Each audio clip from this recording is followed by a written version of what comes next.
तो आज हम लोग देखने वाले हैं electromagnetic waves, right? Yes. Electromagnetic waves. Okay. Okay. So like हम लोगों ने पहले मैक्सवेल के चार इक्वेशंस पढ़े हैं, है ना? पूरा यस। आपने देखो क्या क्या पढ़ा है, इलेक्ट्रोस्टैटिक्स पढ़ा, मैग्नेटिज्म पढ़ा, इलेक्ट्रोमैग्नेटिक इंडक्शन पढ़ा। ये पूरा सेक्शन को बोलते हैं इलेक्ट्रोडायनेमिक्स। ठीक है। तो इलेक्ट्रोडायनेमिक्स में जो मैक्सवेल का चार इक्वेशन है वो बड़ा इंपॉर्टेंट है। और इनफैक्ट आप ऐसा कह सकते हो कि पूरा का पूरा जो इलेक्ट्रोडायनेमिक्स है वो मैक्सवेल के चार इक्वेशन से समराइज हो जाता है। तो ये मैक्सवेल के चार इक्वेशन बड़ा इंपॉर्टेंट है। तो एक एक करके हम जरा देखें भाई कि क्या है वो चार इक्वेशंस। तो सबसे पहले आपने पढ़ा था गॉस लॉ। तो गॉस लॉ में आपने पढ़ा था कि टोटल इलेक्ट्रिक फ्लक्स जो होता है वो होता है charge enclosed by epsilon not, right Anushka? Total electric flux जो होता है in through any surface, total electric flux enclosed through any surface, वो होता है charge enclosed by epsilon not, है ना? तो ये हमने पढ़ा था गॉस लॉ, है ना? बोलिए, पढ़ा था कि नहीं? Yes sir. उसके बाद जो है सब पढ़ा था Gauss law for magnetism. Gauss law for magnetism आप बोलोगे सर हमने वो तो पढ़ा ही नहीं था। गॉस लॉ फॉर मैग्नेटिज्म कहाँ पढ़ा था, पढ़े थे क्या? नहीं। देखो गॉस लॉ फॉर मैग्नेटिज्म भी होता है, जैसे यहाँ पे इलेक्ट्रिसिटी में इलेक्ट्रिक टोटल इलेक्ट्रिक फ्लक्स तो टोटल इलेक्ट्रिक फ्लक्स होता था through any arbitrary close surface, वैसे ही यहाँ पे टोटल मैग्नेटिक फ्लक्स होगा, total magnetic flux through any arbitrary close surface. तो अगर कोई आर्बिट्ररी क्लोज सरफेस है, अगर कोई आर्बिट्ररी क्लोज सरफेस है तो जैसे मान लो कि आपका स्कूल बैग है एंड आपने उसको चारों तरफ से बंद कर दिया, चैन वैन लगा दिया, चारों तरफ से बंद कर दिया, तो उससे जो टोटल मैग्नेटिक फ्लक्स होगा वो आपका होता है हमेशा जीरो। टोटल मैग्नेटिक फ्लक्स हमेशा कितना होता है? जीरो होता है। क्यों होता है जीरो। जीरो? क्योंकि जितना बाहर जा रहा बस है लूप हो रहा है ना, लूप। क्योंकि देखो जैसे यहाँ पे टोटल इलेक्ट्रिक फ्लक्स होता था total charge enclosed by epsilon naught, तो यहाँ पे होगा total magnetic flux will be equal to total magnetic poles enclosed by total magnetic poles enclosed by something. अब जो मैग्नेट में आप जानते हो कि पोल्स दो जो पोल होते ही हैं होते मैग्नेटिक एक साथ पोल्स, एग्जिस्ट करता है। वो एक साथ ही एग्जिस्ट करते हैं। मैग्नेट का डाइपोल एग्जिस्ट करता है, मोनोपोल एग्जिस्ट नहीं करता है मैग्नेट में। जब भी होगा तो नॉर्थ पोल साउथ पोल साथ में ही होगा, है ना? यस। जब भी होगा तो नॉर्थ पोल और साउथ पोल साथ में ही होगा। कभी भी जो है ऐसा नहीं हो सकता है कि सिर्फ नॉर्थ पोल है, ऐसा कभी हो ही नहीं सकता। तो जितने नॉर्थ पोल्स इनक्लोज्ड होंगे उतने ही साउथ पोल्स भी इनक्लोज्ड होंगे। ठीक है। तो टोटल जो मैग्नेटिक पोल्स इनक्लोज्ड है ये आपका हो जाएगा जीरो, है ना? टोटल मैग्नेटिक पोल्स इनक्लोज्ड जो है वो आपका हो जाएगा जीरो। ठीक है। ठीक है। तो total magnetic flux through any arbitrary close surface ये हमेशा जीरो होगा। इसी को हम लोग बोलते हैं गॉस लॉ फॉर मैग्नेटिज्म। ठीक है, ये दो लॉज हो गए, यस। है ना? अच्छा, तीसरा लॉ है, वो भी आप जानते हो, वो है फैराडेज लॉ। फैराडेज लॉ जो आपने इलेक्ट्रोमैग्नेटिक इंडक्शन में पढ़ा था। क्या पढ़ा था आपने कि ईएमएफ इंड्यूस्ड होता है minus D five by d T, पढ़े थे ना? हाँ ठीक है। तो Faraday's law of electromagnetic induction, तो ये जो है ये आपका आपने पढ़ा था कि ईएमएफ इंड्यूस जो होता है ये होता है minus D five by d t. अच्छा, अब ईएमएफ इंड्यूस्ड को हम लोग ऐसा भी लिख सकते हैं closed integral E dot DL. EMF induced EMF induced जो है उसको हम लोग लिख सकते हैं closed integral E dot DL भी लिख सकते हैं। तो ये आपका minus D five by d T ये हमने पढ़ा था फैराडेज लॉ में। यहाँ पे हमने पढ़ा था कि if magnetic field changes with respect to time तो इलेक्ट्रिक फील्ड इंड्यूस्ड होता है। इंड्यूस्ड इलेक्ट्रिक फील्ड का कॉन्सेप्ट पढ़ा था, ये पढ़ा था कि इलेक्ट्रिक फील्ड इंड्यूस्ड होता है if magnetic field changes with respect to time, है ना अनुष्का? यस। पढ़े थे कि नहीं ये इंड्यूस्ड इलेक्ट्रिक फील्ड वाला चीज याद आ रहा है? हाँ।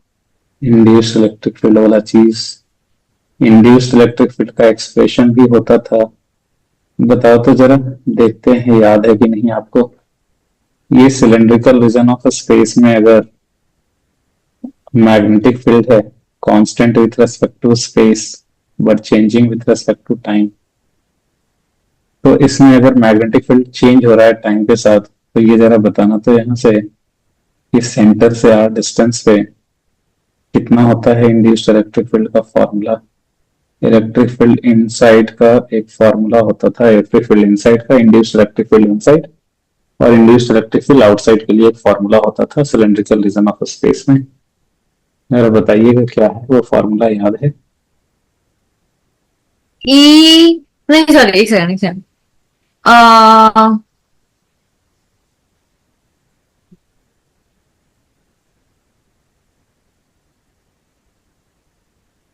ये था r/2 इंटू dB/dt, जिसको हम लोग शॉर्ट में RK/2 ही लिख रहे थे, dB/dt को k नाम दे दिया था। तो अंदर में हमने देखा था कि induced electric field directly proportional to r होता है, और बाहर में जो इलेक्ट्रिक फील्ड होता था वो होता था, बाहर में कुछ आया था a²/2r dB/dt शायद ऊपर ही था, ऐसा कुछ था। बाहर वाला मैं भी भूल गया, आप देख लीजिएगा एक बार, ठीक है। ऐसा कुछ था शायद से। इसका ग्राफ होता था ऐसा, होता था ना ऐसा ग्राफ, अंदर में डायरेक्टली प्रोपोर्शनल टू आर, बाहर में inversely proportional to r, E versus r का ऐसा ग्राफ होता था। अनुष्का लग ही नहीं रहा है अपने इस जन्म में पढ़ा है ऐसा कुछ। ये होता है कि अगर आपने फॉर्मूला शीट बनाया होता और बार बार उसको देख रहे होते तो आपको ये याद रहता। अभी आप क्लूलेस फील नहीं करते, पर आपने ईएमआई का फॉर्मूला शीट कहाँ बनाया है? नहीं बनाया ना? नहीं बनाना। नहीं, सिर्फ फॉर्मूला का बना लो ना, नोट्स वोट्स नहीं लिखने बोल रहा हूँ, सिर्फ जो मैं क्वेश्चंस कर रही थी, फॉर्मूला बनाना भूल गई।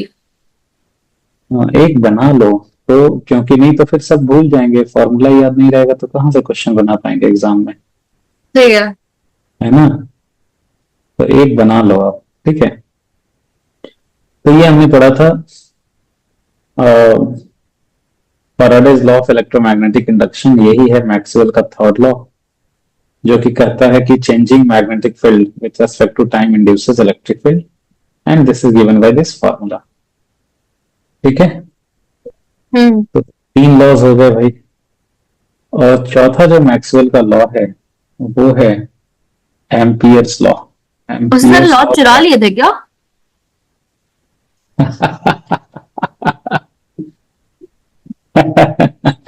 गुड क्वेश्चन, सारे लॉ चुरा लिए, सब पे अपना नाम चिपका दिया। क्योंकि नाम तो वही है, बस उसमें मैक्सवेल लगा दिया है। नाम वही है, मैक्सवेल लगा दिया है। देखो मैक्सवेल ने जो है ना इसको ये किया, देखो किसी ने, जैसे मान लो कि किसी ने एक कुछ लॉ दिया, ठीक है, उसके बारे में कंप्लीट क्लैरिटी नहीं दिया। मैक्सवेल ने वो सबको जो है वो बताया कि इससे पूरा का पूरा इलेक्ट्रोडायनेमिक्स डील होता है, सब इंटर रिलेटेड है, और सारा कुछ जो है वो उसको कंसोलिडेट किया, ठीक है। तो इसलिए उसको बोलते हैं, ऐसा नहीं कि सबके पीछे अपना नाम लगा दिया बस। जैसे एम्पियर्स लॉ गलत था, उसको ठीक भी किया उसने, ठीक है, एम्पियर्स लॉ गलत था, उसको ठीक किया। अभी हम लोग देखेंगे क्या गलत था उसमें और क्या ठीक किया। तो और उसके बाद फिर कैसे सबको कंसोलिडेट किया, ठीक है। तो ये देखिए, एम्पियर्स लॉ आपने पढ़ा था, closed integral v dot dl क्या होता है, mu naught into current enclosed. ये क्लोज्ड, ये क्या बताता था, ये चीज क्या बताता था, ये चीज हाँ से क्या ये क्या चीज करंट इनक्लोज्ड क्या होता था और इंटीग्रल v डॉट dl क्या होता था इसमें? बी डॉट डीएल होता था current mu into current enclosed. हाँ, बी डॉट dl का मतलब होता था ना पूरे लूप के ऊपर जो है वो हम लोग इंटीग्रेशन करते थे बी और dl का पूरे क्लोज लूप के हाँ, ऊपर। और करंट इनक्लोज्ड कैसे निकालते थे? जो अंदर करंट करंट होता था वो। अंदर मतलब क्या? किसको अंदर किसको बोलेंगे कि ये अंदर है या नहीं या बाहर है? किसको बोलेंगे कि कौन अंदर है या नहीं है? कैसे पता चलेगा अंदर बाहर? जैसे देखो, जैसे, अच्छा ठीक है, मैं इधर फ्रेश ही बनाता हूँ। ये देखो आप, जैसे मान लो ये लूप है और एक वायर आ रहा है ऐसे,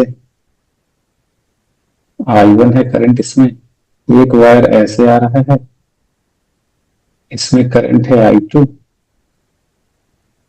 और एक वायर जो है वो ऐसे जा रहा है उसमें करंट I3 है, और एक वायर ऐसे आ रहा है इसमें करंट I4। ये बताओ current enclose through this loop क्या लिखेंगे हम लोग? I3। I3 लिखेंगे। I2 I1 को, I2 I1 को लिखेंगे कि नहीं? नहीं लिखेंगे। I2 I1 I2 I2, अच्छा I2 को भी नहीं लिखेंगे? I2 तो पार्स नहीं। कर रहा है, I2 तो कर रहा है ना पार्स। नहीं। ये तो किया तो, देखो लूप के अंदर से हाँ। ही है ना I2, लेकिन फिर वापस ऊपर भी गया है। यस। एक बार नीचे के थ्रू भी है, एक बार ऊपर के थ्रू भी है, तो I2 का टर्म एक्चुअली एक बार प्लस I2 भी आएगा, एक बार माइनस I2 भी आएगा। I2 का दो दो टर्म आएगा और ये कट जाएगा। ठीक है। ठीक है। अच्छा, ये तो ये करंट इनक्लोज्ड कैसे निकालते थे हम लोग? ये अ, बताया नहीं, एक बार जरा फिर से समझाओ करंट इनक्लोज्ड कैसे निकालते थे?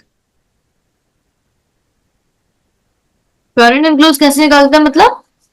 कैसे निकालते थे करंट इनक्लोज्ड का वैल्यू आपने कैसे डिसाइड किया? मतलब अगर करंट एक ही डायरेक्शन में जा रहा है तो उसी को ले लेते थे। अच्छा, और जो लूप के अंदर से पास हो रहा हो। अंदर से पास हो रहा हो, लूप के अंदर से पास हो रहा हो। हम्म तो देखो, मैंने आपको एक वहां पे तरीका बताया था कि एक तरीका ये है कि ये जो लूप है उसके ऊपर आप पेपर चिपका दो। क्या करो इस लूप के ऊपर? पेपर चिपका दो। हाँ, आपको बोला था कि भाई एक तरीका ये है कि इस लूप के ऊपर पेपर चिपका दो, और जो भी करंट कैरिंग वायर इस पेपर को पायर्स कर रहा है वो करंट इनक्लोज में उसकी वैल्यू लिख देनी है। और जैसे यहाँ पे I2 दो बार पायर्स कर रहा है तो I2 के लिए एक बार माइनस I2 भी आएगा, एक बार प्लस I2 भी आएगा। I3 के लिए प्लस लिखना है या माइनस लिखना है? I3 के लिए कुछ क्या भी। प्लस लिखना है या माइनस लिखना है? कुछ भी होगा, वो डीएल का डायरेक्शन पे डिपेंड करता था कि हम लोग डीएल का डायरेक्शन क्लॉकवाइज लेते हैं कि एंटी क्लॉकवाइज लेते हैं, तो वो उस पर डिपेंड करता था। मान लेते हैं एंटी क्लॉकवाइज लेते हैं डीएल का डायरेक्शन, तो ये पॉजिटिव हो जाता है, तो ये करंट इनक्लोज हम लोग ऐसे लिखते। लेकिन ये करंट इनक्लोज लिखने का ये अधूरा ज्ञान है। एक्चुअली करंट इनक्लोज ऐसे नहीं लिखा जाता है, करंट इनक्लोज ऐसे नहीं लिखा जाता है। तो करंट इनक्लोज कैसे लिखा जाता है फिर? देखो, करंट इनक्लोज्ड इस तरीके से लिखा जाता है कि अगर कोई लूप दिया हुआ है तो ये बोलता है कि आप सिर्फ, मैंने जैसे बोला था इस पे पेपर चिपकाओ, सही तरीका जो है वो ये बोलता है कि सिर्फ पेपर ही चिपकाना ऐसा जरूरी नहीं है। You take any surface whose boundary is this loop, you take any surface whose boundary is this loop। जैसे आप कोई ऐसा आर्बिट्ररी सरफेस भी ले सकते हो, ऐसा आप कोई आर्बिट्ररी सरफेस भी ले सकते हो जिसका बाउंड्री ये लूप है, जिसका बाउंड्री ये लूप है। ऐसा कोई आर्बिट्ररी सरफेस भी आप ले सकते हो जिसका बाउंड्री ये लूप है। ये सरफेस ले लिया आपने।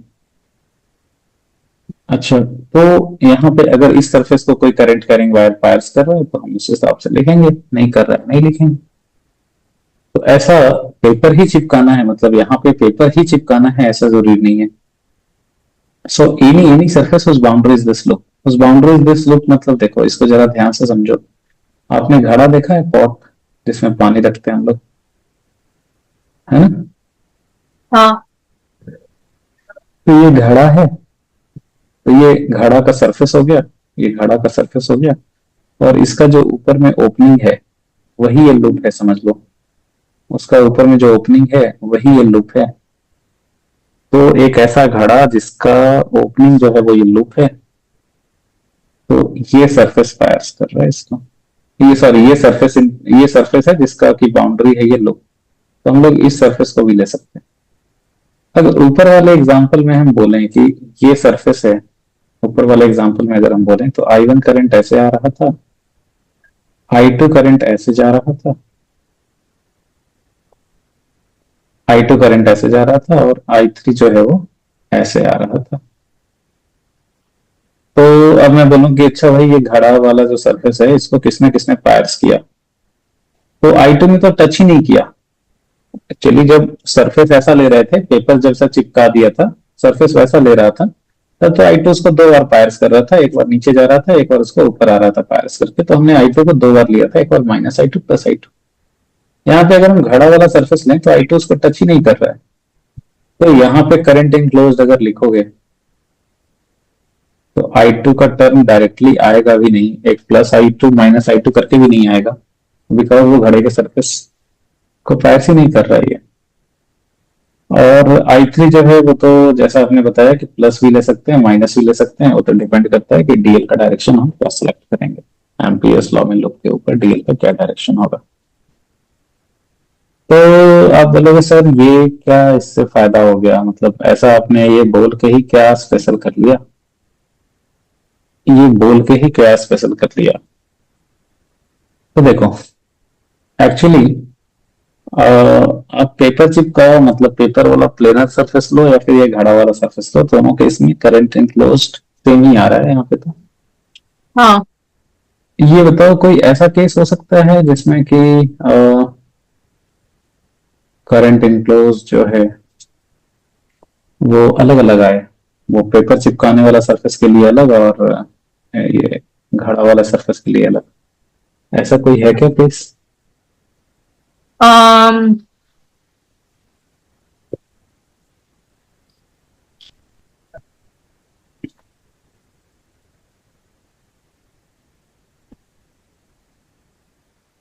एक कोन के लिए। कौन कौन कौन करंट कैरिंग वायर की बात कर रहा हूँ, कौन मतलब कौन मतलब क्या आप, अच्छा लूप ऐसा है और आपने सरफेस कॉनिकल लिया है क्या? हाँ। लूप ऐसा है और सरफेस ले लिया आपने कॉनिकल, के ले ही सकते हैं, कॉनिकल सरफेस ले सकते हैं बिल्कुल। तो इसके लिए जो है, तो यहाँ पे अगर मैं बात करूं तो I1 जो है वो ऐसे आ रहा है, सॉरी ये I1 था, तो I1 ऐसे आ रहा है। I2 जो है वो इस,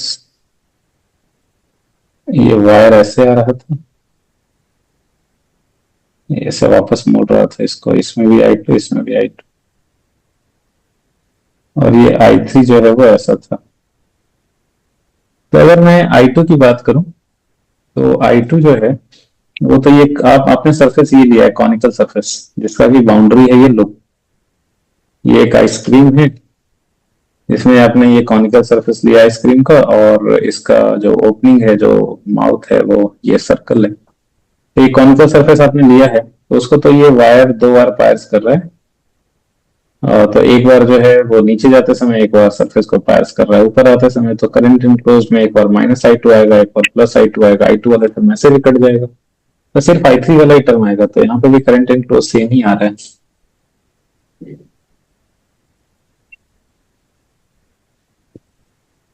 एनी अदर केस जिसमें कि अलग आए?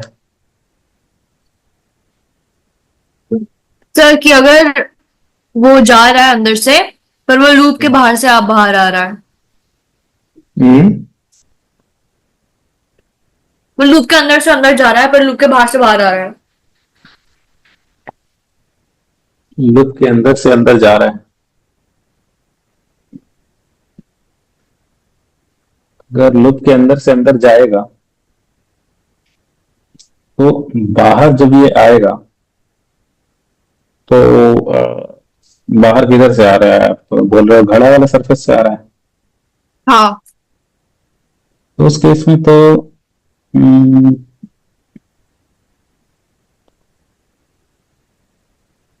उस केस में आप आपने तो सरफेस घड़ा वाला लिया है ना। अच्छा, तो आप देखो, आप ऐसा बोल रहे हो, आप ऐसा बोल रहे हो कि लूप के अंदर से अंदर जा रहा है और वो घड़ा वाला सरफेस से बाहर आ रहा है। अब मैं ये कह रहा हूं कि दो अलग अलग कंडीशन है। एक में मैं सरफेस ले रहा हूँ, वो प्लेनर सरफेस जो इसमें पेपर चिपका दिया उससे, और एक में जो है वो सरफेस में ले रहा हूँ ये वाला, ये ले रहा हूँ सरफेस। अच्छा, अभी I2 जो है इस वाले में आप ऐसा बोल रहे हो ना, ऐसे क्या ऐसे है? हम्म। नहीं। नहीं, अच्छा अच्छा, आप ऐसे बोल रहे हो लूप के अंदर से जा रहा है ऐसे आ रहा है। तो देखो यहाँ पे सरफेस है आपका ये पेपर वाला, नहीं तो उसको भी पार्स कर रहा है, और यहाँ तो पे ये नहीं, मैं सरफेस बोल रही आपका हूँ कि ये वो ये ऊपर से बाहर, नीचे से बाहर जा रहा है, ऊपर ऊपर जा रहा है। क्या? वो ऊपर जा रहा है। मतलब मैं सिंपली एरो का डायरेक्शन रिवर्स कर दूं क्या? नहीं सर। हम्म। आप ड्रॉ करके व्हाट्सएप पे भेजो ना।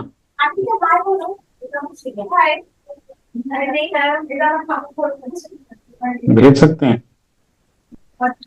सर मेरा कैमरा बहुत गंदा है। अच्छा अच्छा अच्छा अच्छा। तो चलो ठीक है।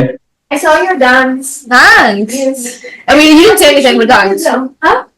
You didn't compliment it for thanks. Yes, yes. You danced really well. Thanks.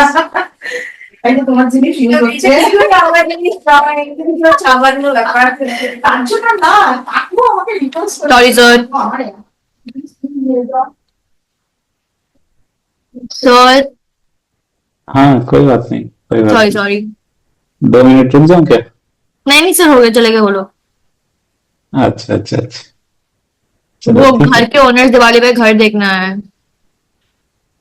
अच्छा अच्छा अच्छा, इसी बहाने घर देख लेते हैं ऑनर्स कि ठीक से रखा है कि नहीं, हाँ। और कहीं कुछ कील वील तो नहीं ज्यादा गाड़ दी तो है। देखो वो नीचे जा रहा है ना वायर। कौन सा? ये वायर नीचे जा रहा है ऐसे, हाँ। अब वो ऊपर भी जा रहा है अब वो ऊपर भी जा रहा है। पर बाहर से। बाहर से मतलब इधर से, ऐसे, हाँ। ऐसे। यस। ओके, सो बाहर भी जा रहा है ऐसे, ऐसा ना? हाँ। ऐसे। अब देखो इसमें इस सरफेस को इसने एक बार पायर्स किया, ठीक हाँ। है, और ये वाला जो सरफेस है इसको भी तो एक ही बार पायर्स कर रहा है। अच्छा। इसको भी तो ये एक ही बार पायर्स कर रहा है, इस सरफेस को। तो इसको भी पायर्स कर रहा है I2 आते समय नीचे, और इस ये जो घड़ा वाला सरफेस है इसको भी I2 ही पायर्स कर रहा है एक बार नीचे आते हुए। तो सेम ही तो हुआ। हाँ सर ठीक है। पहले वाले में सरफेस ये था, दूसरे वाले में ये घड़ा वाला सरफेस है। तो दोनों केस में सेम ही आ रहा है, राइट? कोई ऐसा केस है जिसमें अलग हो? मुझे नहीं लगता। अच्छा, पर जैसा लगता है वैसा होता नहीं है। जैसा होता है वैसा लगता नहीं है। तो देखिए, तो देखिए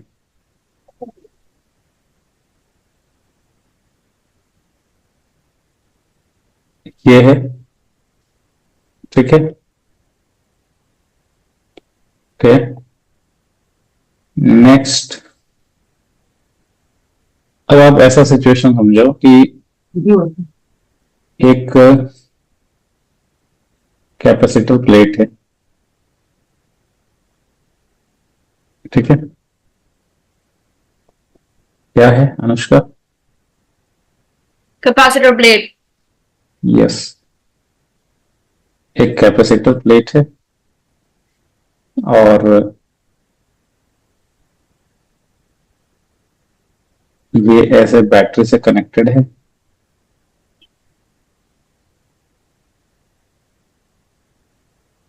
ये ऐसे बैटरी से कनेक्टेड है।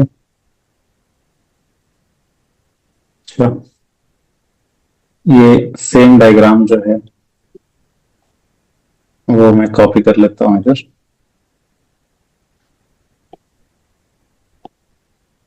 Same diagram.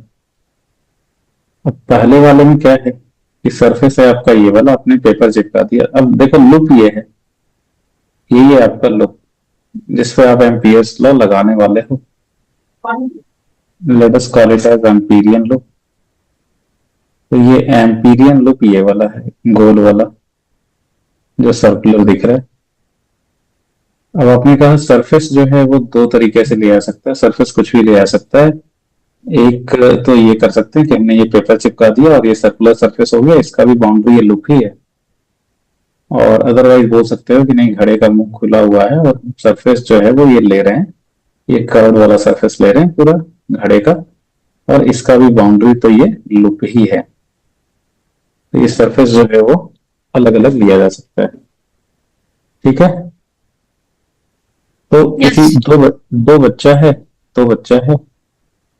एक बच्चा जो है उसने सरफेस लिया ये सर्कुलर, और दूसरा बच्चा जो है वो इसी लूप के लिए एम्पियर्स लॉ लगाने के लिए उसने सरफेस लिया ये घड़ा वाला कर्व सरफेस। अच्छा, इसमें ऊपर से घड़े का मुंह खुला हुआ है। अब ये बताओ कि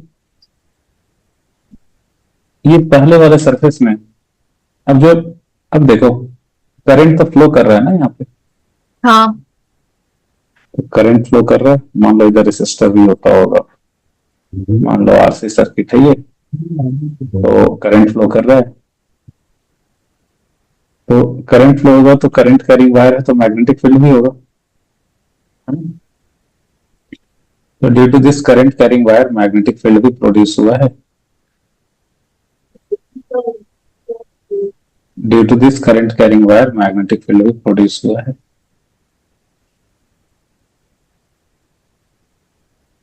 ठीक है। ठीक है sir. Due to this current carrying wire magnetic field produce हुआ है। अच्छा, अब एक बात बताओ कि अगर कोई, अब जो स्टूडेंट वन है वो एम्पियर्स लॉ लगाना चाहता है इस पे, तो वो क्या लगाएगा? वो देखेगा कि इस लूप के ऊपर हर जगह बी है कुछ, और वो पूरे लूप के ऊपर बी डॉट डीएल निकालेगा, उसको इंटीग्रेट करेगा। पूरे लूप के लिए वो बी डॉट डीएल निकालेगा, फिर उसको इंटीग्रेट करेगा, पूरे लूप के लिए जोड़ेगा, और वो बोलेगा कि भाई एम्पियर्स लॉ से ये आना चाहिए mu naught into current enclosed के इक्वल। और वो करंट इनक्लोज्ड क्या लिखेगा? वो बोलेगा कि भाई हमने तो पेपर चिपकाया है और ये सर्कुलर सरफेस का ही बाउंड्री ये लूप है, और ये पेपर को ये वायर जो पास कर रहा है, एक ही वायर पास कर रहा है, वो आई है।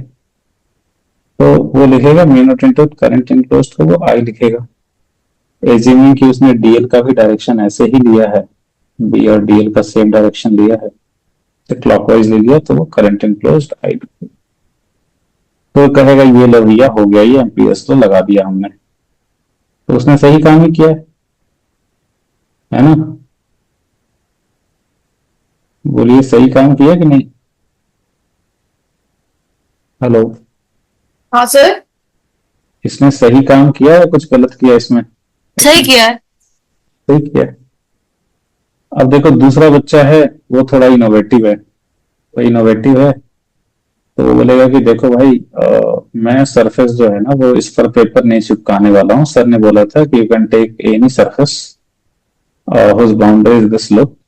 तो उसमें जो है वो ये कर्व वाला जो घड़े वाले सरफेस है, ये सोचा कि मैं ये लेता हूँ और यहाँ से करंट इनक्लोज्ड का वैल्यू निकालूंगा। तो अब वो भी एम्पियर्स लॉ लगाने गया। तो सेकंड जो बच्चा है वो भी एम्पियर्स लॉ लगाने गया। तो अब ये बताओ, जो सिस्टम है वो तो वही है, जो सारा सेटअप है वो वही है, सेम करंट सेम वायर सब कुछ सेम। तो मैग्नेटिक फील्ड भी वही प्रोड्यूस होता होगा ना सब जगह। हाँ, सेम ही सिस्टम है, सेम ही सब कुछ है, सेम सेटअप है, तो मैग्नेटिक फील्ड भी जो इस फिगर में जो सब जगह आया था, मैग्नेटिक फील्ड की वैल्यू सब जगह वही आएगी। ठीक है। और डीएल का डायरेक्शन तो हम लोग टेंजेंट टू द लूप लेते हैं, तो डीएल का भी डायरेक्शन सब जगह वही आएगा, टेंजेंट टू द लूप। और उसने कहा कि ये लो भैया, एलएचएस हमने लिख दिया एमपीएस लॉ का, ये हो गया closed integral B dot ds. Yes sir, yes sir. और उसने कहा कि देखो भाई, ये मान लो पहला जो काम किया है पहला फिगर में उसने किया है राम ने, उसमें जो काम किया है वो राम ने किया है, और सेकंड फिगर में जो काम कर रहा है वो श्याम ने कर रहा है। तो श्याम ने कहा कि देखो भाई राम, लूप अपना वही है, सेटअप वही है, तो सब जगह बी का वैल्यू वही है और लूप भी वही है, तो बी डॉट डीएल सब जगह, I mean B dot dl जो तुम्हारा आंसर आया होगा हमारा भी वही आएगा। ये डीएल होगा या डीएस नहीं? बोलिए, तो सही बोल रहा है ना राम?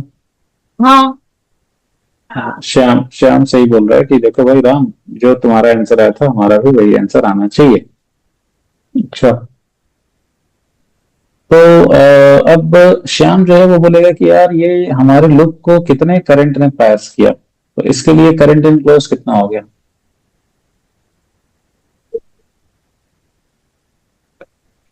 तो वो बोलेगा यार हमारा घड़ा वाला सरफेस है। बोलेगा यार घड़ा वाला सरफेस को तो ना इसने पास ही नहीं किया। अच्छा,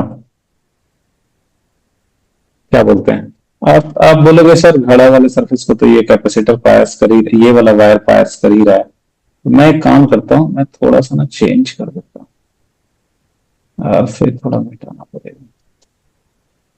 मैं थोड़ा सा एक काम करता हूँ, इस सेटअप को थोड़ा चेंज कर देता हूँ, ऐसे ले लेता हूँ।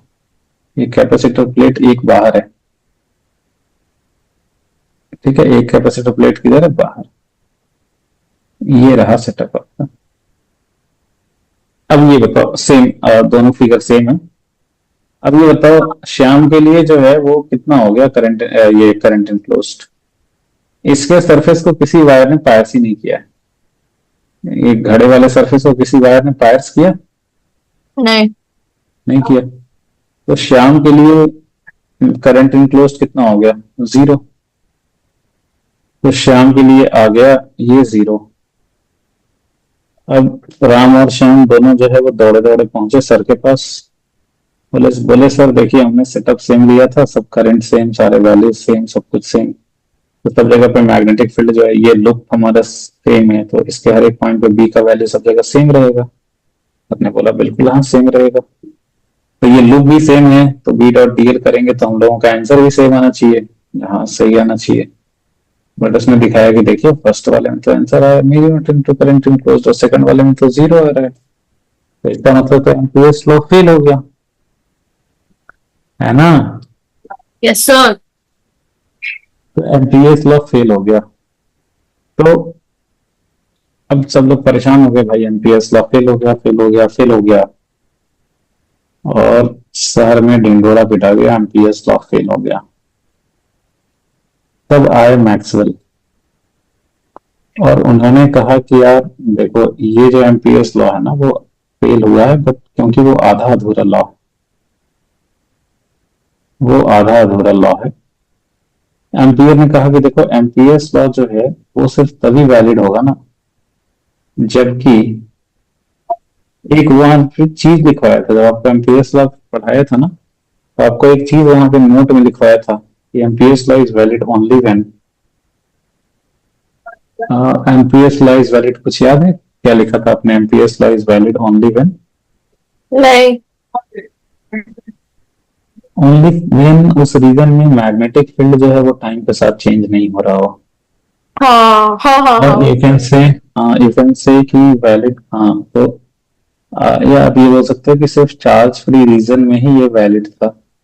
और आप ऐसा बोल सकते हो कि valid only when electric field in the region is constant with respect to time. ये आपने लिखा था वैसा। अच्छा, ये बताओ कि इस फिगर में जैसे जैसे करंट फ्लो होगा ये कैपेसिटर चार्ज होगा? कैपेसिटर चार्ज होगा कि नहीं अनुष्का? Yes. और कैपेसिटर जब चार्ज होगा तो अंदर में इलेक्ट्रिक फील्ड की वैल्यू भी चेंज होगी। हाँ, Yes. तो इलेक्ट्रिक फील्ड की वैल्यू भी कम होगी, सॉरी इलेक्ट्रिक फील्ड की वैल्यू भी चेंज होगी। जैसे जैसे कैपेसिटर चार्ज होगा तो इलेक्ट्रिक फील्ड का वैल्यू भी चेंज होगा। तो इस रीजन में जिसमें हम लगा रहे हैं एम्पियर्स लॉ, उसमें electric field is not constant with respect to time, है ना? इलेक्ट्रिक फील्ड कांस्टेंट Not नहीं है विथ constant. रिस्पेक्ट, हाँ इलेक्ट्रिक फील्ड कांस्टेंट नहीं है विथ रिस्पेक्ट टू टाइम। तो मैक्सवेल ने बताया कि देखो इसीलिए एम्पियर्स लॉ फेल हो गया है, क्योंकि इलेक्ट्रिक फील्ड यहाँ पे ना चेंज हो रहा है टाइम के साथ, तो इसीलिए एम्पियर्स लॉ फेल हो गया तुम्हारा।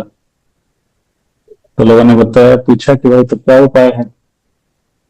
उसने बोला कि देखो ये जो फॉर्मूला है वो आधा अधूरा है, वो पूरा तब होगा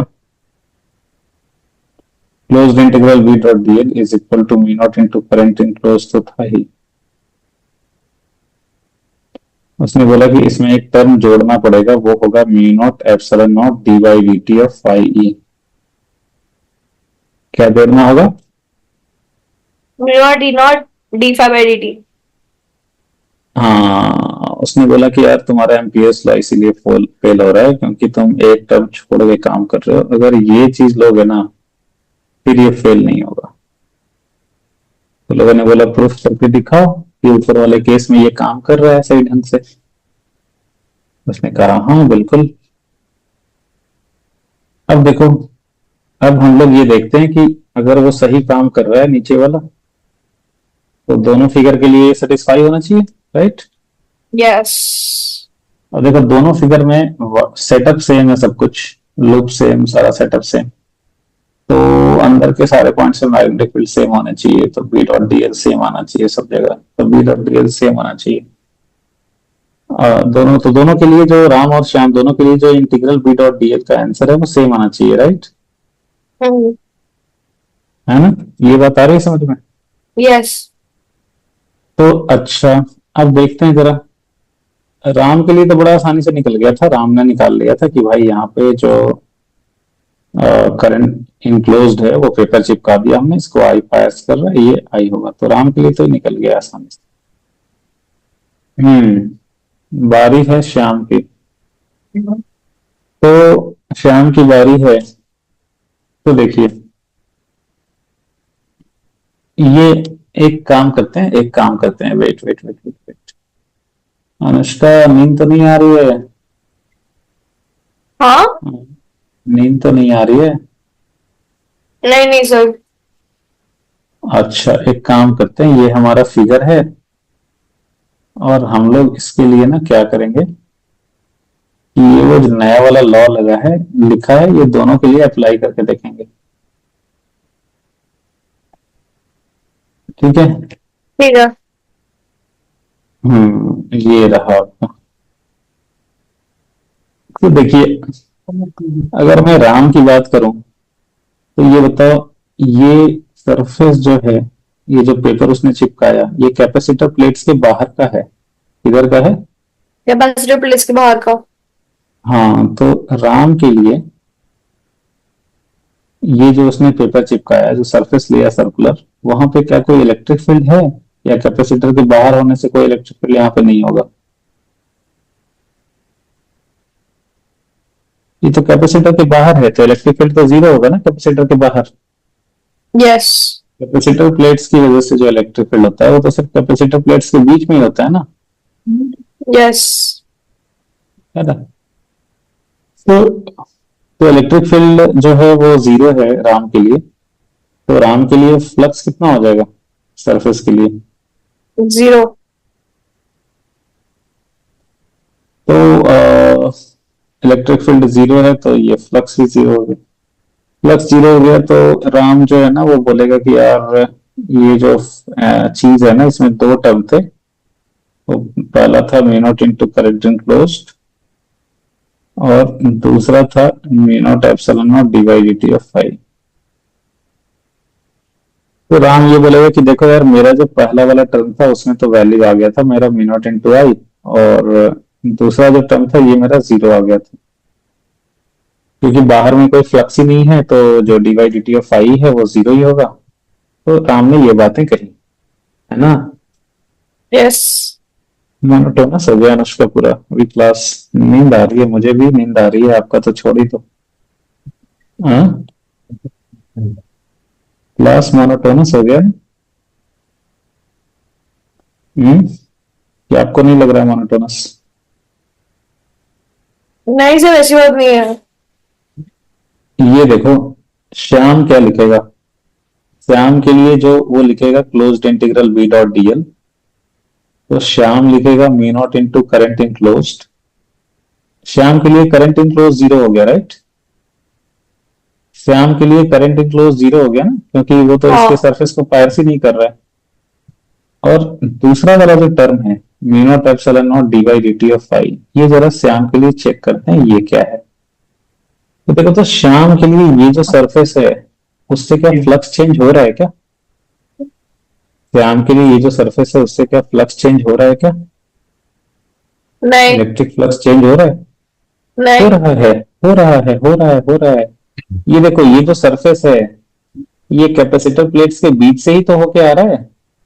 अच्छा तो बीच वाले रीजन में तो इलेक्ट्रिक फील्ड तो होता है ना, बीच वाले रीजन में कैपेसिटर प्लेट्स के बीच में तो इलेक्ट्रिक फील्ड होगा, तो क्या होगा, फ्लक्स भी होगा। और देखो कैपेसिटर जैसे जैसे चार्ज हो रहा है तो क्या ये चार्ज का वैल्यू चेंज हो रहा है, और चार्ज का वैल्यू जैसे जैसे करंट फ्लो होगा तो ये क्यू का वैल्यू चेंज होगा, क्यू का वैल्यू चेंज होगा तो यहाँ पे इलेक्ट्रिक फील्ड का वैल्यू चेंज होगा, इलेक्ट्रिक फील्ड का वैल्यू चेंज होगा तो फ्लक्स का वैल्यू चेंज होगा। तो सेकंड वाला टर्म जीरो नहीं है श्याम के लिए, आ रही है बात समझ में। यस सर श्याम के लिए सेकंड वाला टर्म जीरो नहीं है। नहीं है, तो सेकंड वाला टर्म जीरो नहीं है, तो जरा देखें भाई कि क्या है ये सेकंड वाला टर्म फिर श्याम के लिए।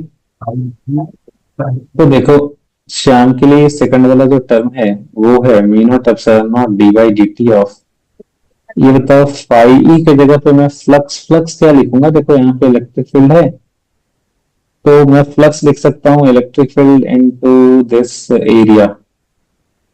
तो we are assuming ideal ideal parallel plate capacitor, तो वी आर एज्यूमिंग कि सिर्फ अंदर में ही इलेक्ट्रिक फील्ड है, बाहर में इलेक्ट्रिक फील्ड जीरो है। तो अगर ये दो प्लेट्स हैं और बीच में ही सिर्फ इलेक्ट्रिक फील्ड है, तो ये बीच वाला रीजन तो कैसा क्यूबॉइड हो जाएगा ना, बोलिए। हाँ सर बीच वाला रीजन क्या हो जाएगा, क्यूबॉइड। क्यूबॉइड। अच्छा, और मान लो ये वाला एरिया जो है ना वो ए है, ये कैपेसिटर प्लेट का, या कुछ ए डैश मान लेता हूँ मैं। तो ये बताओ, तो ये हो जाएगा d by d t of flux, क्या लिखेंगे, d by d t of flux क्या हो जाएगा, d by d t of flux की जगह पे बी इंटू एरिया, सॉरी हाँ d by d sorry t. Electric, sorry electric flux है ना, तो E into area, E into area अच्छा into cos of 0 degree. 0 degree क्यों, बिकॉज इलेक्ट्रिक फील्ड एंड जो है area vector capacitor capacitor plates है तो इलेक्ट्रिक फील्ड इसके परपेंडिकुलर ही है। एंड एरिया तो यहाँ पे वेक्टर तो यहाँ पे यूनिफॉर्म इलेक्ट्रिक फील्ड है अंदर में, तो आप ये सिंपली फ्लक्स के लिए आप ई इंटू ए डैश लिख सकते हो। बाहर के एरिया में तो इलेक्ट्रिक फील्ड जीरो है तो फ्लक्स ऑटोमेटिकली जीरो हो जाएगा, है ना। तो D by d t of sorry sorry sorry sorry sorry sorry flux की जगह ये कॉस जीरो लिखा, तो ये कितना हो गया, mu naught epsilon naught d by d t of, E के जगह पे लिख सकते हैं sigma by epsilon naught. Yes sir. Cos zero जो है वो 1 हो गया, तो ये हो गया मी नॉट एप्सिलॉन नॉट। ये हो गया आपका ये देखो ए कट गया ना,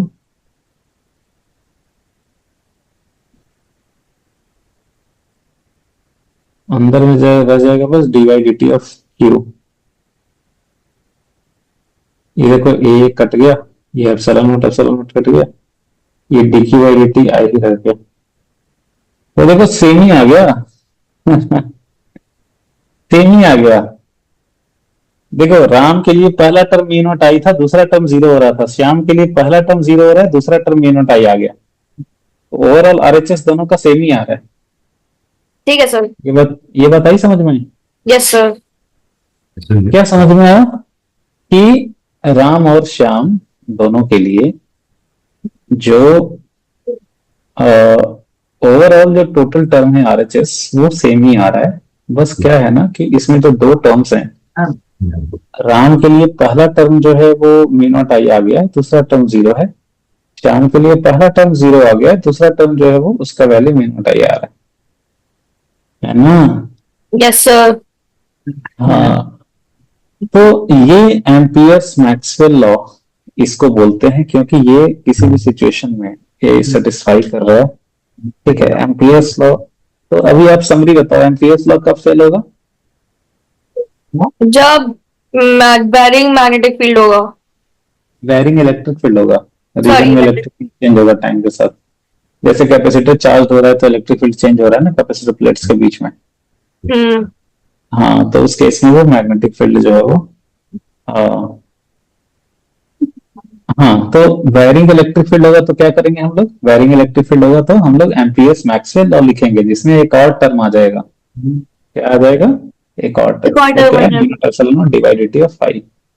ठीक है, अभी जो एग्जांपल लिया उसमें राम के लिए क्या था, राम के सिचुएशन में पहला टर्म तो था मी नॉट आई, वो उसका वैल्यू पूरा का पूरा मी नॉट आई आ रहा था, दूसरा टर्म जीरो हो गया था।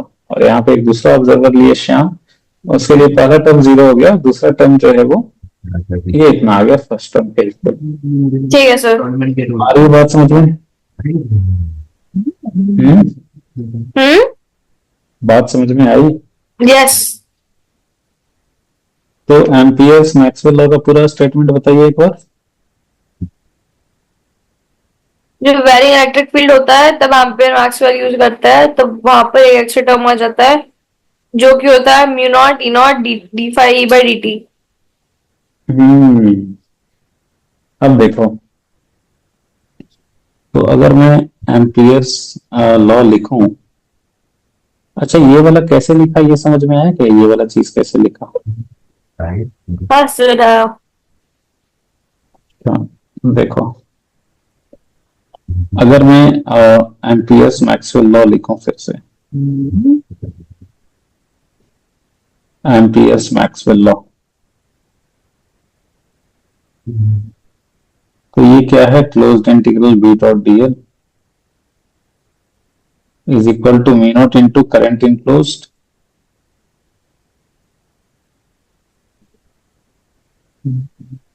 मी नॉट इंटू करंट इनक्लोज्ड और plus mu naught E naught epsilon naught d by d t of five. D t. अच्छा, अगर मैं मी नॉट कॉमन ले लूं तो ये क्या आ जाएगा? I enclose plus epsilon naught d phi by d t. तो इन दोनों को जोड़ रहे हैं हम लोग।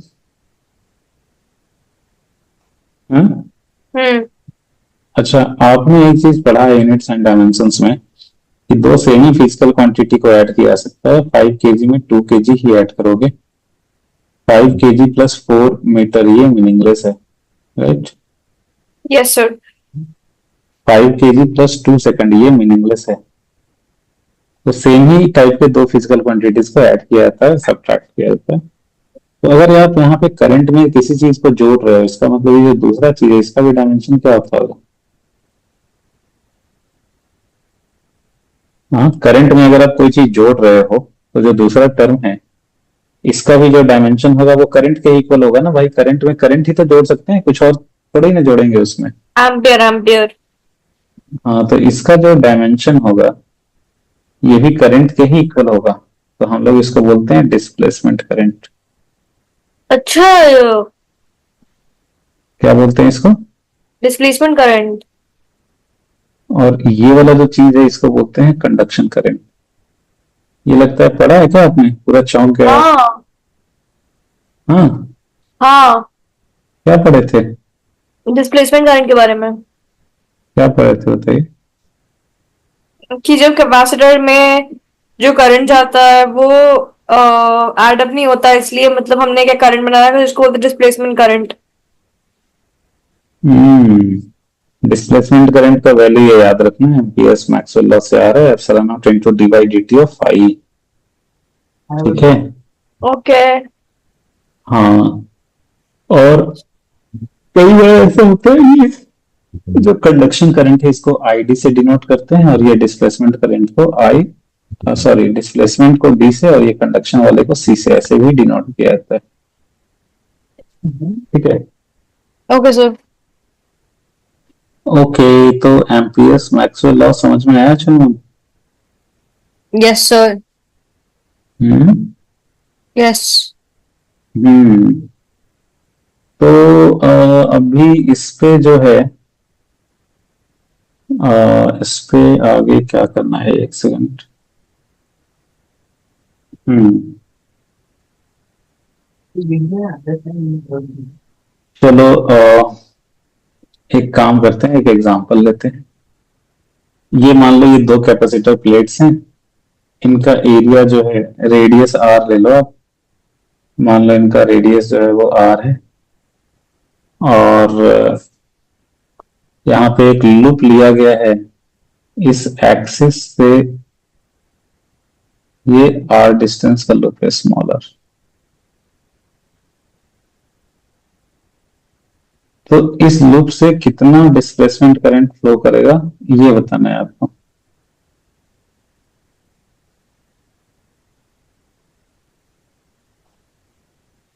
क्या निकालना है? Find displacement current across this loop.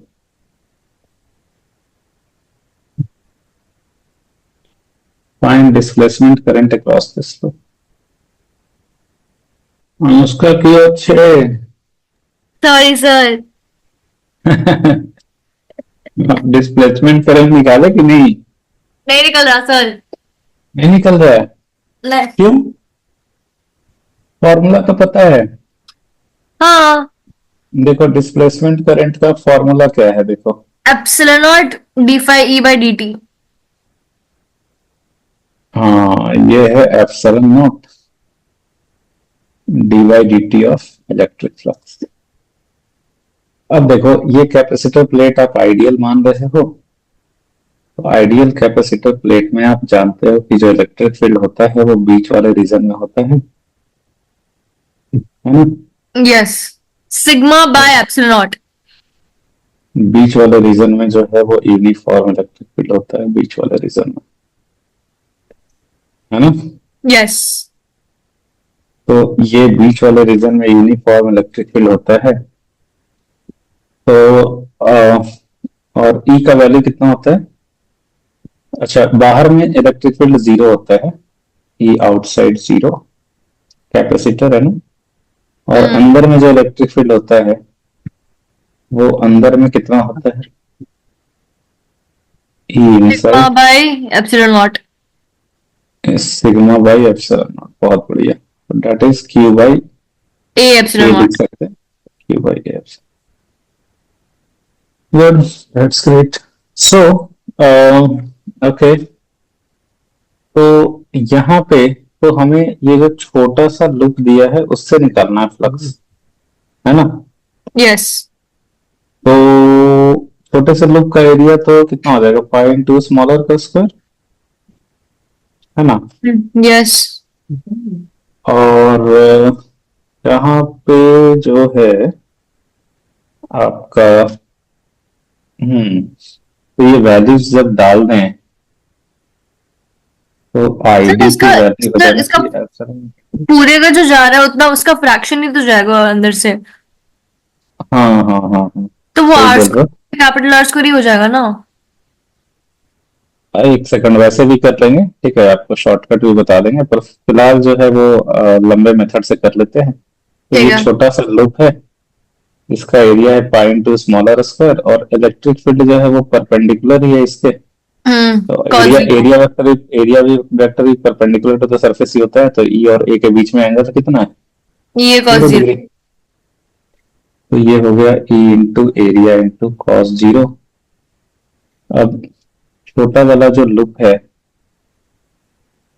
तो अच्छा, इलेक्ट्रिक फील्ड अभी अभी आपने देखा कितना लिखा था आपने, q by a epsilon naught, और इनटू ये एरिया हो गया, एरिया कितना हो गया, pi a into r smaller square. Square, और कॉस जीरो हो गया 1। अच्छा, अब नीचे वाला जो एरिया है वो तो वो बड़ा वाला कैपिटल आर एरिया है ना। स्क्वायर। तो ये हो गया क्यू बाई तो pi r square epsilon naught into pi r square. Sir मैंने भी तो ये बोला था। आप शायद आर बाई आर बोल रहे थे ना, ओ हाँ या आर हाँ हाँ स्क्वायर बोल रहे थे? हाँ। हम्म तो कितना हो गया ये, r square by r square into d q by d t, और d q by d t जो है वो है कंडक्शन करंट। क्या है वो? Conduction current. कंडक्शन करंट है वो, जो बैटरी से आ रहा है ना, उसको हम लोग कंडक्शन करंट ये बोलते हैं। तो यहाँ पे क्या हो गया, displacement current is r square by r square into conduction current. ये ओके। हमारा आंसर हो गया। आप इसको शॉर्टकट से अगर करना चाहते हैं तो शॉर्टकट से भी कर सकते हैं। आप इसको इस तरीके से करेंगे, शॉर्टकट में कैसे करेंगे, शॉर्टकट में कैसे करेंगे, ठीक है, इधर मैं लिख देता हूं शॉर्टकट मेथड, ठीक है। और शॉर्टकट मेथड में ये करना है कि जो कंडक्शन करंट फ्लो हो रहा है इधर, कंडक्शन करंट जो आ रहा है, ये हम लोग मानेंगे कि ये पूरा आर रेडियस में आ रहा है। कितने रेडियस में आ रहा? और रेडियस में। हाँ, तो वी विल से कि पाई आर स्क्वायर एरिया से जो करंट फ्लो हो रहा है वो है आईसी। तो यूनिट एरिया से जो करंट फ्लो होगा वो कितना आई होगा, C by I C pi by r square. Pi r square. और जो छोटा वाला एरिया है, पाई इंटू स्मॉलर आई का C into square. Pi r square by pi r square. हाँ, तो ये कितना हो जाएगा, so I C r, into r square by r square. R square by r square into I C, यही हो गया आपका conduction displacement displacement current current. To the smaller loop. ठीक है, so this is the displacement current through smaller loop. ठीक है। Yes. Hmm तो smaller loop, okay. तो हो गया, यही था।